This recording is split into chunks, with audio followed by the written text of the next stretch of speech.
Минатиот пат кажав дека и се радувам што полека доаѓаме до крајот на овие пасторални посланија или до ова второ послание на апостол Павле до Тимотеј. И останува уште 4 глава. Минатиот пат кажав дека ова можеше и во една проповед, ама текстот има многу што да ни каже.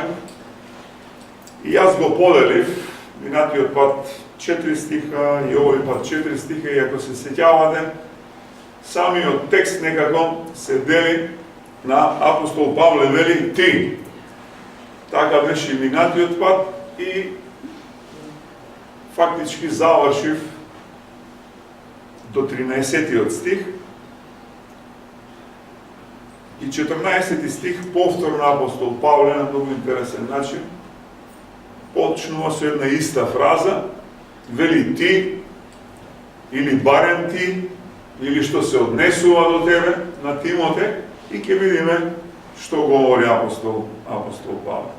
Оваа 3 глава ја најавував и додека проповедав многу пати, кажав дека е како една кулминација на она што апостол Павле го говори или го советува Тимотеј, и сосема накусо, како едно подсетување, апостол Павле е во затвор и секој пат потенцирам дека изненадувачки е какви мисли има, каква грижа има кон Тимотеј, а пред се знаеки дека животот му завршува. И сепак упатува вакво едно писмо со вакви едни совети до апостол, до Тимотеј. И целото писмо сушност говори и сите совети се упатени до тоа дека да бидеш христијанин не е ни малку лесен позив. И јас многу пати говорев дека многу проповедници денеска говорат дека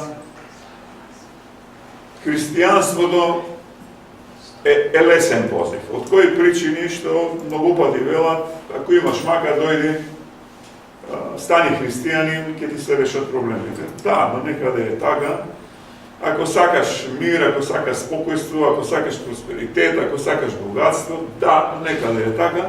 Ама видовме дека апостол Павле никаде таков некаков концепт не дава, дека напротив говори дека христијанството е еден позив нималку лесен и постојано целата негова идеја е цел да се внимава од лажните учители, кои што рековме дека тоа лажно учење го пренесуваат луѓе кои што седат помеѓу нас. И во таков еден контекст апостол Павле говореше, ако се сеќавате, дека такви аналогии даде дека христијанството е како еден војник, христијанството е како еден атлетичар. И рековме даде едни светски примери. И продолжи со примери од неговиот личен живот, даде примери од Христос додека бил на оваа земја, и повторно даде преку оние чисти садови, оние свети садови, кои што се за света, за специјална употреба во самата црква, и рече дека во самата црква меѓу нас има садове кои што се буквално за измена. И ја држи таа, би рекол, мисла постојано, и како одговор на тоа и како совет вели дрсе до словото. Ако нешто е важно, вели остани во Христос, остани во словото. И повторно даде минатиот пат еден пример со самиот него. И затоа реков пред малку, он отпочна тој 10 стих, ти, барем ти, како што реков, или што се однесува до тебе, и дава пример од личниот живот, апостол Павле. Вика, ти ме знаеш, беше постојано со мене. Ти ме пратеше постојано со мене. Ти знаеше кои беа моите цели. Ти знаеше што изучував. Ти беше не само во добрите моменти со мене, него напомнува, ти беше постојано и кога бевме во Листра. Таму каде што реков Дела на апостолите најдобро го објаснува тој тој пат на апостол Павле, каде што да го проповедаш Христос и да јадеш буквално ќотек, да те прават на ништо и да продолжуваш. И токму тоа му го напомнува. Дека сето она што го поминавме заедно, има едно во предвид.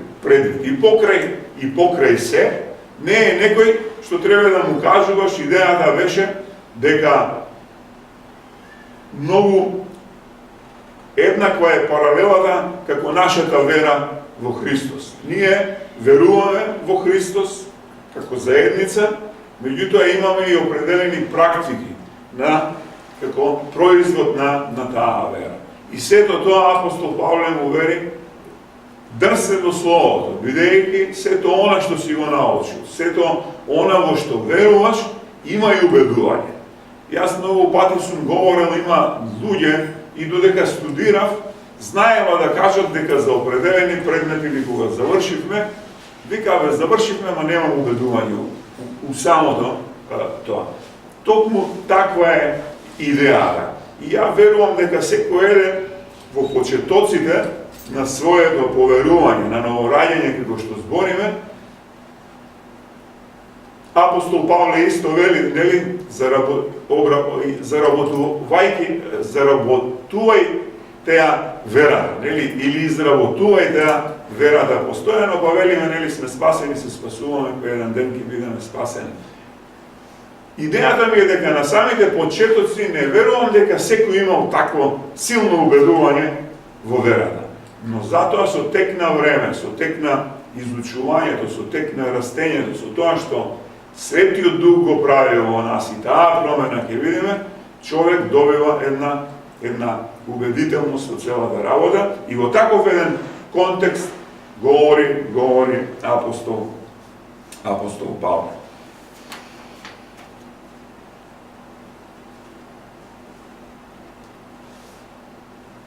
Минатиот пат, една од поважните, по моје видување, нели, фрази беше дека нема човек кој што живее вистински побожен живот, а да нема проблеми во светот. Во нивниот контекст, а да не биде гонет во светот. И текстот од минатиот пат така и заврши, сите оние кои што се во Христос, рековме и се во светот, ќе бидат гонети. Ја дадов еден личен пример, дека има многу луѓе кои што се во Христос, меѓутоа не се во светот. И тој пример беше во моите почетоци, еден час во црква бев во Христос, 6,5 дена како сакате, кога ќе бев во светот, се притопував во светот. Апостол Павле вели дека таквите луѓе нема кој да ги гони, нема кого да предизвикаат. Него ние треба да отсликуваме еден и да раснеме во таа побожност, секојдневно да се менуваме. Кога човек ќе се менува и ќе се разликува од овој свет, тогаш да биде сигурен дека ќе биде гонет во самиот свет. И завршивме, рековме дека апостол Павле многу јасно, многу експлицитно кажав, преку сите овие векови на постоење на црквата, и ве говорев малку за Матеј, кога говоревме во истиот контекст, дека пченицата и плевелот растат заедно. Одвојувањето на пченицата и на плевелот ќе се случи кога ќе дојде по втор пат Исус Христос. Во тој контекст говореше: внимавај, бидејќи лажните учители се внатре во црквата, лажните учители и измамниците, како што ги нарекува, од секој пат биле внатре во црквата. И единственото нешто за секој еден христијанин, за да биде сигурен во својата заштита, тоа е да се држи здраво до Словото. Што представува тоа? Да го изучува секојдневно Словото. Да не се одвојува, ќе видиме сега во продолжеток, верниот човек од Словото. Единственото нешто, како заштита, како вакцина против лажните учители и лажното учење, е држење до Светото Писмо. И во таков еден контекст, 14 стих, повторно продолжува го што реков, но ти, или што се однесува, како што реков, до тебе, Тимотеј, вели, остани во тоа што си го научил и што ти е поверено, знаејќи од кого си го научил. Апостол Павле повторно напомнува на Тимотеј и повторно продолжува ја продлавочува таа негова мисла да биде постојан во Божјото Слово. Минатиот пат напомнав дека многу голема грешка, повторно дадов собствен пример, многу пати правиме грешка и се лажеме, би рекол, кога ќе го занемариме Светото Писмо. Денеска немаме време, утре немаме време, други ден немаме време. Јас реков дека повторно слово дека многу малку треба. Многу малку треба да се одвоиме од Словото и да имаме веќе, што се вели, проблем. Или да ни е тешко враќањето и овој текст, овдека сега во 3 глава, денес ќе ја завршиме, токму тоа го збори. Второ му вели апостол Павле, ти знаеш од кого ги имаш научено овие вистини. И доваѓаме до нешто, па е контекстот за старите, за лажните учители. Важно е од кого го слушате и го учите Слово. Јас многу пати велам дека ние како црква Добра вест и во минатото и сега имаме голем благослов, што дојде пастор. Таа е вистината. Човек, повторно ќе кажам, со тек на раснење и со изучување на Словото, ќе разбере дали е на вистинскиот пат. Луѓето кои што доваѓаат на театар и си слушаат приказни од мене, никој пат нема како да направиш разлика дали и овдека малку подоцна го, дали си на вистинскиот пат. Сите овие вистини кои што ги спомнува апостол Павле во 14 стих, Марко говори вака, ќе прочитам дека писмото јасно мора да продолжиме, вели, до крај, да го изучуваме, што реков, за да бидеме спасени. Само оние кои што ќе истрајат до крај во Бога, во Исуса Христа, ќе имаат таа, што викаме, сигурност за самото спасение и за патот и целта кон кој што се стремиме. Другото нешто вели, ти што си го научил тоа и тоа што ти е поверено. Веќе тоа говоревме за добриот зал. И предмалку што реков, секој ако се праша, денеска спомнувавме и јас и мити има многу лажни учители, што велиме нема никаков корен. Ако го прашаш од кај си тргнал ти, не можеш преку ноќ да станеш водач, пастор, проповедник. Треба да имаш, ние велиме, некаква предисторија. Треба да имаш некаков корен.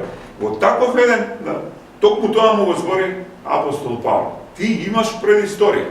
Ти немој да заборавиш од каде почна да ја учиш вистината, немој да заборавиш од кого почна да ја учиш вистината. Веќе говоревме за мајка му Евника, за баба му Луида, самиот апостол Павле. Сето она кое што, ќе видиме се малку подоцна, кружи, како они што викат свети писанија, тоа се луѓе вдахновени од Бог, тоа е Стариот Завет, тоа се пророците, тоа се мудреци. Од тоа има и го советува, значи, немој да забораваш што си научил, немој да заборавиш што ти е поверено, знаејќи, продолжува, кој сето тоа, од кого сето тоа го научи. И 15 стих вели, бидејќи уште како мал, ги знае светите писанија, што може да те направат мудар за спасение преку вера во Христа Исуса. Исто многу важно. Има еден стих во книгата Исус Нави, 1:8, вели вака: да не се одделува од устата твоја оваа книга на законот, туку поучувај се од неа дење и ноќе, за да разбереш како ќе го извршува се она што е напишано во неа, зашто тогаш ти ќе имаш успех во патиштата твои и умно ќе постапуваш. Само накусо да не навлезам во друга тема. Евреите си имаат посебна, би рекол, литургика, посебна практика. Они имаат многу белези, би рекол, во нивното облекување, многу белези имаат дома овде, како што вели, се со една единствена цел, кај да погледнат, кога и да се движат, во джеб да си брцнат, да се подсетат на светите писања, да им бидат, како што вели книгата Исус Нави. Во ваков еден контекст, ти вели ги знаеш уште од мали. Така, евреите велат и веруваат, кога имаат бремена жена, они се длабоко убедени, така викаше еден мој професор, мајката додека чита од светите писања, или некој во семејството кој е тука чита на глас, веруваат дека прави пенетрација до самиот плод во утробата на мајка. Како еден пример. Имаат многу поразлични разбирања, да речем, од нас. И многу е интересно што вели, само светите писанија може да те направат мудар, и тоа каква мудрост за спасение во Исуса Христа. И овдека, за жал, сум говорил или сум кажувал неколку пати, денешната црква многу, како да речем, проповедници се обединети и истовремено се и загрижени што се вели, велат дека денешната црква, особено собранијата, заедништвата, се библиски неписмени. И се повеќе има тенденција, токму овој контекст што говори апостол Павле до Тимотеј, да се држиш до Словото. Сите ние овдека, како на новородени, сме дошле до спасение исклучиво преку Словото. Ако сакаме да раснеме во спознавањето, повторно не треба да се одвојуваме од Словото. Зошто? Пак ќе речем, ќе видиме малку подоцна што самото Слово, од кого е самото Слово. Исто така во една прилика реков дека она што го менува Божиот човек, го менува Словото. Она што читаме многу пати, велам, најразлична христијанска литература, само цитатите библиски го менуваат нашето срце и не менуваат наш како Божи деца. Сето останато е наше, велиме, христијанско или интелектуално обогатување. Меѓутоа, исклучиво библискиот текст, библиските цитати се тие кои што имаат сила да не менуваат. И завршува, вели, бидејќи таа мудрост што ја добива за спасение, спасението е исклучиво во Христа Исус. Јас имав прекчера исто еден разговор, сосема случајно во болница, спроти мајка ми седи една од Куманово жена, разбрава, прашава што е мојата професија, и она вика, и куде нас, вика, знаеш, Бог е еден, само секој го вика на различен начин. И за муслимани, и за ова. Викам, знаеш, што не си првата кога ќе кажеш така, ама викам, имам должност да ти кажам, како христијани, во тоа што верувам, и од тоа и минатиот пат говоре, во што раснам и читам, мојот Бог, Исус Христос, вели, нема други богови. Значи, ја не можам да се согласам дека еден со различни идеи. Може, вели, грешен. Меѓутоа, моето верување е тако. Спасението и овдека вели, мудроста да дојдеш до спасение може да дојде преку светите книги. Многумина велат дали може човек, нели, и сме го говореле, по собствено убедување, по собствени сили да дојде до спасение. Значи категорички словото на многу места вели дека нема спасение преку добри дела како што мислат, нема спасение преку крштевањето, нема спасение преку редовно одење во црква, нема спасение преку златното правило. Словото Божие може само да те направи мудар, и тоа мудар за да те доведе до спасение и до вечен живот. 16-тиот стих вели, може би кулминација, целото писмо е од Бога вдахновено и полезно за поука, за изобличување, поправање и поучување во правда. Целото писмо. Кое е тоа цело писмо? Во моментот кога апостол Павле го пишува ова писмо до Тимофеј. Ке прочитам, да ве подсетам прво Тимотеј 5:18. Павле вели вака: оти писмото вели, не заврзуваја устата на волк кој врши, и работник ја заслужува својата плата. Павле цитира од Лука 10 глава 7 стих вели: и во таа куќа останете, јадете, пиете што ќе ви дадат, зашто работникот ја заслужува својата плата.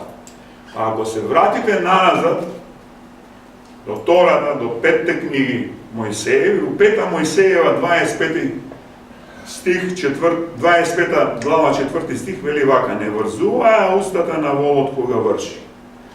Петар во 2 Петрово 3:16 ќе рече, цитира од Павле, како што зборува за тоа и во сите своји посланија, во кои има некои работи тешки за разбирање, што научените и неутврдените ги изопачуваат, како и другите писма за своја погиб. Идејата ми е дека сето она до тој момент што циркулира, ние немаме Нов Завет.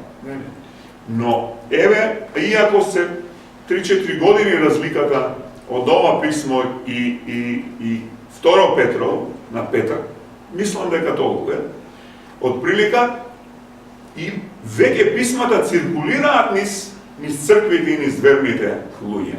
Контекстот на апостол Павле кога вели целото писмо, значи сите писма кои што циркулираат во тој момент и старозаветните. Тоа за нив во тој момент представува целото писмо. Целото писмо е интересно дека е од Бога вдахновено. Во оригиналот вели целата инспирација на словото. Се она од буква до буква е инспирирано од самиот Бог и е вдахновено од самиот Бог. Луѓето кои што ги пишуваат овие нешта, благодарение велиме на Светиот Дух, директно се искористени како тело, како рака, како ум, меѓутоа Бог ги вдахновува и Бог сето она што го пишува е Бого вдахновено. Исто така многу, говорејќи за христијанската психологија, секој пат ја делам нели од секуларната, за психобаланс велат зошто духот, и сум говорел дека секуларните психолози се грижат за душата и за телото, велат духот го оставаме, тоа е лична работа. Ние како луѓе па се разликуваме нели и од животните и се разликуваме зошто го имаме воопшто нели духот, за да може луѓето кои што ќе се нановородат, нели велиме стануваат, што се нановораѓа при нас? Зошто сме нановородени? Се нановораѓа нашиот дух. Таа е компонентата која што може, нели уште на почетокот Бог вели дека го создаде човекот од земја. Во оригиналот, во Стариот Завет, нели, кога Бог му се обраќа на Адам, мислам старо арамејски беше Адама, во оригиналот, он му вели земен. Земен, кај си бе земен? Земјанин, појави се и Адам се појавуваш.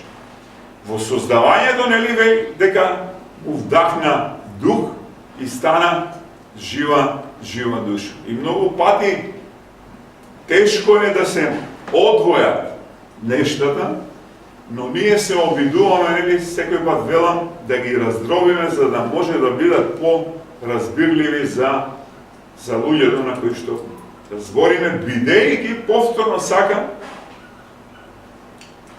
познавање, повторно сака да си духовно дете, за да можеш да ги разбереш овие нешта.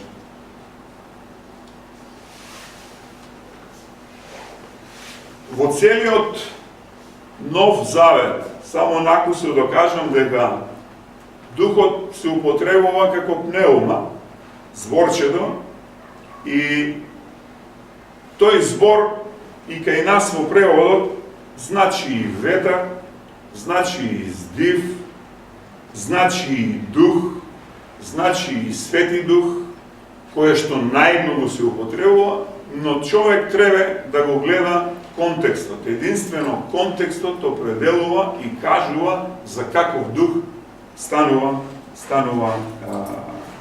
збор. Целото писмо вели од Бога вдахновено и полезно за поука, за изобличување, поправање и поучување. Овде забележав дали повторно сосема накусом да влезам во тој дел со цел да разберете зошто пред се сме духовни суштества, зошто се разликуваме од сите останати во тој сегмент. И минатиот пат, ајде мака ќе кажем, и многу пати сум кажал дека можеби не ни се допаѓа, но ние луѓето сме поделени во две групи. Или му припаѓаме на Бога, и сме под юрисдикција на Бога, и сме на новоредени, и сме слуги на Бог, или останатите сме под юрисдикција на ѓаволот, на сатаната, на злиот дух, како сака. Трета опција не постои. И многу пати е тешко во однос на нашите блиски, кога велиме дека не се на ново родени. Ова го говорам за духот, а говорам исто зошто луѓе не можат и не можеме да се разбереме и зошто борбата секој пат велиме духовно, а не е физичко. Бидејќи имаме два различни духа. Таа ми е поентата. Оние кои што го имаат, ако го употребувам како демонски дух, на кого му служат, велиме се заробени луѓето. Единствено само од кога ќе се на новородиме, велиме дека се исполнуваме со Светиот Дух и добиваме ослободување. Тоа може да го кажат луѓе кои што се на новородени.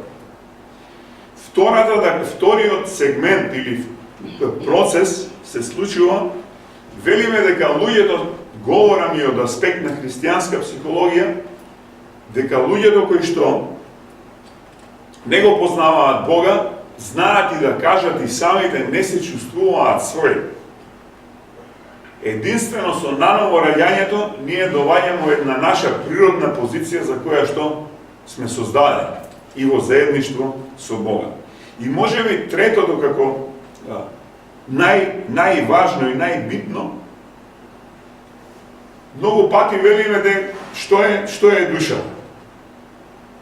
Дека се емоциите, дека е умо, дека се чувствата.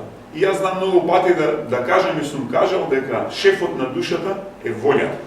И се враќам на овој трет сегмент, луѓето кои што не го познаваат Бога, луѓето кои што не се на новородени, немаат волја, имаат поробена волја. Ние во советувањето многу пати се обидуваме, они се свесни за било каква зависност. И тоа сум го говорил. Зависноста, он е свесен дека е алкохоличен. Свесен е дека е наркоман, нема чекор, нема волја да направи во позитивна смисла. Идејата наша е, како христијани, да го доведеме, да го ослободиме од таа поробена и заробена волја. Единствено само како на новородени, кој што вели овдека апостол Павле, можеме да ја управуваме, можеме да имаме волја. И завршувам со тоа, скоро исто зборев и за храната. Ние имаме предвид неколку зависности, па еднаш кажав дека нема човек што не е зависен. Повторно е проблемот во волјата. Знаеш дека ти штети, не можеш да се вратиш назад. Идејата е дека и кога се нановораѓаме, луѓето мислат дека тоа е еден клик. Не. Нели велиме треба постепено, чекор по чекор да се преобразуваме. Чекор по чекор, како беше, да го пуштиме, да се исчисти целата куќа. Како беше стихот? Една сова да остане, после вели се враќат уште со 7 или колку беше и повторно те поробува. Волјата е суштинската работа околу светот. И продолжува, бидејќи вели целото писмо, е полезно. Полезно или корисно, или профитабилно. Оние луѓе кои што се држат до Словото, со еден збор, кои што го изучуваме Словото, може само да профитираме. Може само да бидеме во добит. Во никој случај не може да бидеме во загуба. Добро е за поука, за инструкции или за настава. Луѓето кои што се држат до Божјото Слово, може многу добро, не само за самите себе, него да поучуваат други, и тоа во сегментот, нели, како семејство, и во црквата, и во нашите лични семејства. Добро е за изобличување, или убедување, или укорување. Словото Божјо е тоа, и пред малку реков, кое што нас не менува. Не менува да стануваме, како беше, посвети, или побожни, или поразлични од тоа што сме биле порано, или од тоа што е светот. Добро е, вели, за поправање, за реформација, вели збор, за поставување на нешто што е на правилно место. Само Словото Божјо може да не постави на вистинското место кое што за нас е определено. Без Словото Божјо нема како да се исправиме, нема како да дојдеме во една исправна позиција за која што сме наменети. Добро е за поучување во правда. Вели праведност, и тоа правда која е извор и автор на целата правда е лично Бог. Не постои друг начин на правда освен она што Бог го вдахнал за своето создание. Многу е интересно што вели Библијата е најстариот, ќе прочитам, идентификуван извор вика на големите концептки и откритија неопходни за цивилизацијата. И тоа за еднаквост пред закона, за светост во животот, достоинство на самиот поединец, индивидуално и комунална одговорност, мир како идеја и љубов како основа на било која праведност. Овдека е Миче, па е добро. Вели Божиот збор го употребувале уште Јустинијан Мачени. Овде има една група на луѓе. Од Јустинијан Мачени, Иринеј, Климент од Александрија, Ориген и Тертулијан, само Новиот Завет во нивното живење и цитатите кои што ги пишувале преку нивните книги, 36.289, недостасуваат само 11 стиха и од сите нивни книги ја имате Библијата. И повторно е контекстот дека големите умови, христијани секој пат цврсто и здраво се држеле до Словото Божие. Јас често ги гледам овдека, нели, на мите книгите, и во овој контекст повторно таа е вистина. Стих, па ќе кажеше, стих, има книги, многу дебели, ќе прочитате по 100-200 страни, нема да најдете ниту еден цитат за Библијата. Луѓето толкуваат, растолкуваат, не знаеш на крајот што толкуваат. 17 стих вели, последен, за да биде Божиот човек совршен и годен за секое добро дело. Во оригиналот вели дека да бидеме целосно опремени, да се опремиме, за да бидеме подготвени за секое добро дело.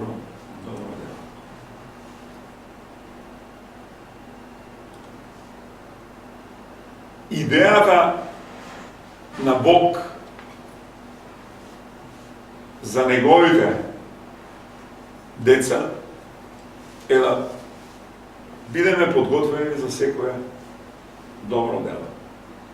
Многумина во овој контекст велат да јас толку можам или јас толку имам време,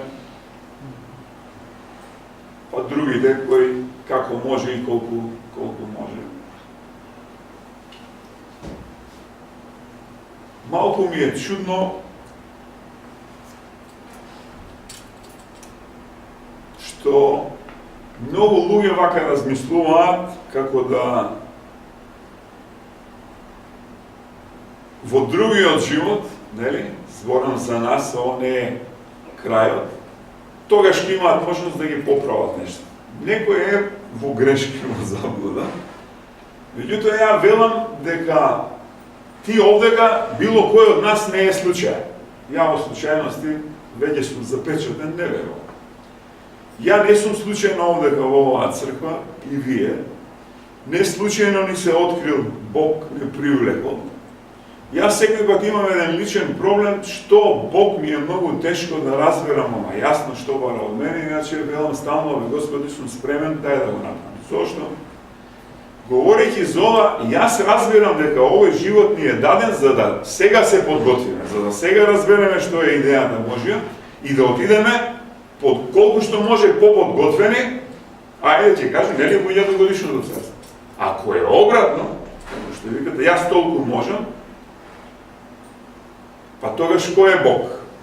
Дали е Бог, или јас сега толку можам, па после ќе видиме што ќе. Ја не верувам во така. Па ќе кажам концепција. Мудроста е овде што вели за секој, ние сме повикани сега. Сега е моментот и секој ден што ми е даден за да направиме една подготовка секој поединечно за вечниот живот. Таму мислам кога ќе седнеме тет-а-тет, Бог како беше, кој ќе си го видиме на брзина живот, што ќе кажеме? Што ќе кажеш? Ја нема време, јас толку можев, и он ќе рече, па добро. Нели сега малку ама суштината, ако навистина сме поверували, ако навистина сме се наново родиле, ние треба да се држиме, очи кои ќе отвориме, да се држиме за Божиото Слово. Колку што може, повеќе и повеќе да се усовршувам, да станувам од ден на ден се по-побожен. Или по-свет, или по-променен.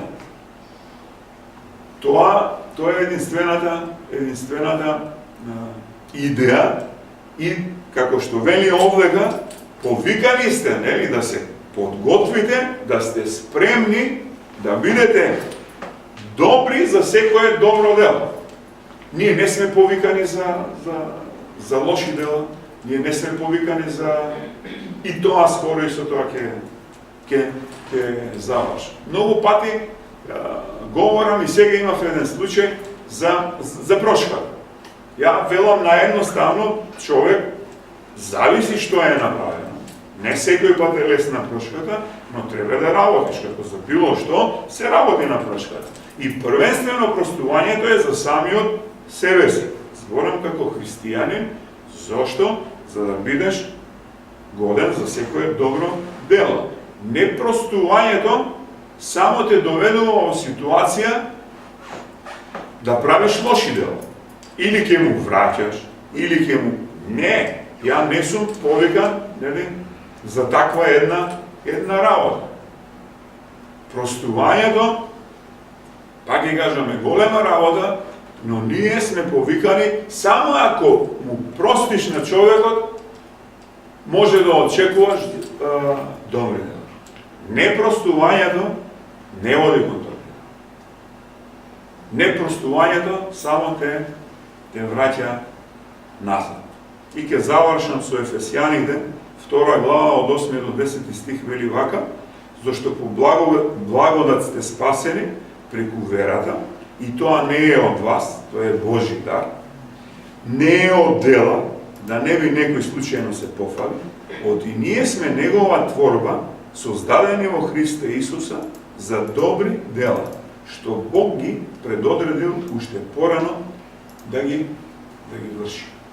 Нашата мисија како верни луѓе секој пат се добрите дела. За да вршиме добри дела, за да не бидеме излажени од лажни учители, словото вели се повеќе и повеќе ќе се зголемуваат во последните времења.